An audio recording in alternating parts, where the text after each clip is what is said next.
Interesting পার্টটা হচ্ছে যে আমি আমার কাছে হিসাব ছিল না বা আমি জানিও না। আমার ফেসবুকে স্ক্রল করছিলাম, এমন সময় দেখি যে বিভিন্ন ফ্যান্স গ্রুপে আমার এটা পোস্ট হচ্ছে, ও সব উইশ করতেছে আমাকে। তখন আমি দেখলাম যে আচ্ছা, ওইখানে লেখছিল 105টা নাটক, 10 মিলিয়ন প্লাস ভিউজ। সো ভালো লাগলো যে আচ্ছা ওকে, গুড। তখন আমি ওই যে লিস্ট, যে 105টা যে নাটকের লিস্ট, ওই লিস্ট সবার দিল। আমি পুরো লিস্টগুলো পড়লাম। তো 3-4 বছর আগের নাটক দেখলাম যেগুলো নামও ভুলে গেছি আমি হয়তো।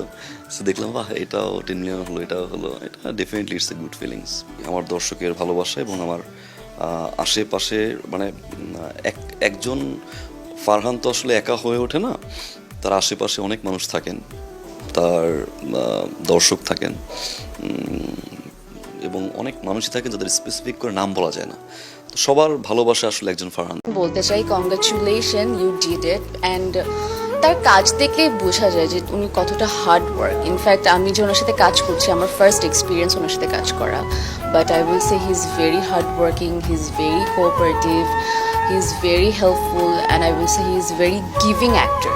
মানে শেষ পুরোটা দিয়ে কাজ করে, অ্যান্ড ইটস ভেরি ইমপ্রেসিভ। এটা আসলে কো আর্টিস্টকেও আসলে অনেক এনার্জি বুস্ট করে, তার এনার্জিটা আসলে পুরো সেট এবং কো আর্টিস্টকে অনেক হেল্প করে।